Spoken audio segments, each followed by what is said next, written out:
Oi, gente, tudo bom? Então, eu vi o desafio que a Ana Lúcia postou no canal Cult, que ela pro qual ela faz matéria, enfim. Eu não tenho muita vontade de fazer vídeo, de postar em canal, de YouTube, o que seja. Mas a ideia de ler alguma coisa de um livro do qual eu gosto muito realmente me chamou a atenção.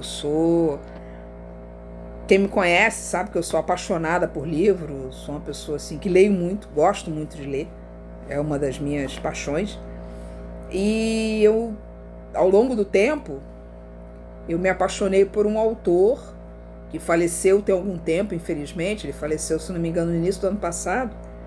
É um autor israelense chamado Amos Oz. E eu li alguns livros dele, e um dos livros que eu li, que eu mais gostei, se chama De Amor e de Trevas. E com esse tempo de quarentena eu resolvi ler de novo, né? Então, é a história dele, é quase uma biografia.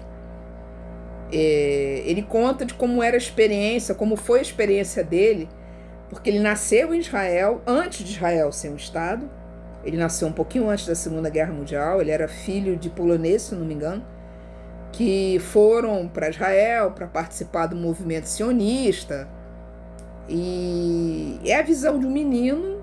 Ele viu o país dele nascer, com todos os problemas, com todas as dificuldades, mas é a visão de um menino, né, de como ele viu o país dele se tornar um país, né, porque não era antes, acabou se tornando, né. E tem uma passagem que eu acho muito bonita, que é como ele descreve Tel Aviv, né, de como as pessoas naquela época achavam que era Tel Aviv. E ele fala o seguinte: não era apenas o fato de que a luz de Tel Aviv era ainda mais diferente da luz de Jerusalém do que é hoje, mas até mesmo as leis da gravidade eram completamente diferentes. Em Tel Aviv, as pessoas andavam de um jeito muito especial, apenas tocando o chão. Flutuavam, saltando, como Neil Armstrong na Lua. E aí depois ele comenta, né, que ele nasceu em Jerusalém. Né? Ele foi uma criança que nasceu, né, na Terra Santa. Né? Então, e na época que era dominado, era um protetorado inglês, não pertencia ao Estado de Israel. O Estado de Israel nem pensava ainda em existir. Né? Tinha todo um movimento sionista, mas nada construído ainda. Mas e aí ele fala de Israel, enfim, independente da opinião que cada um tenha, ele fala o seguinte: 2000 anos se passaram antes que pudéssemos pisar em Jerusalém de novo. Então, não vamos abrir mão deste direito assim, sem mais nem menos.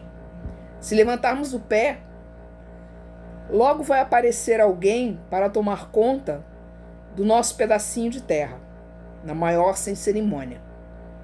Portanto, por outro lado, se você já levantou o pé do chão, não tenha a menor pressa em pôr de volta.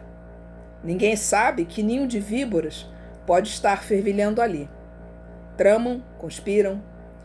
Durante 2000 anos, pagamos muito caro com sangue pela nossa imprudência. Vezes sem conta, caímos em mãos inimigas por termos pisado sem antes examinar muito bem aonde pisávamos. Então, independente da opinião política que a gente tenha sobre Israel, não tem nada a ver com opinião política. Eu acho que nesses tempos aí de Bolsonaro, direita, esquerda, tanto faz. Eu acho que vale a pena ler esse livro pela poesia que tem nele. Pela história de um menino que conta a história do país dele nascendo. Eu acho que é isso que vale a pena. Beijo, gente. Tchau, tchau.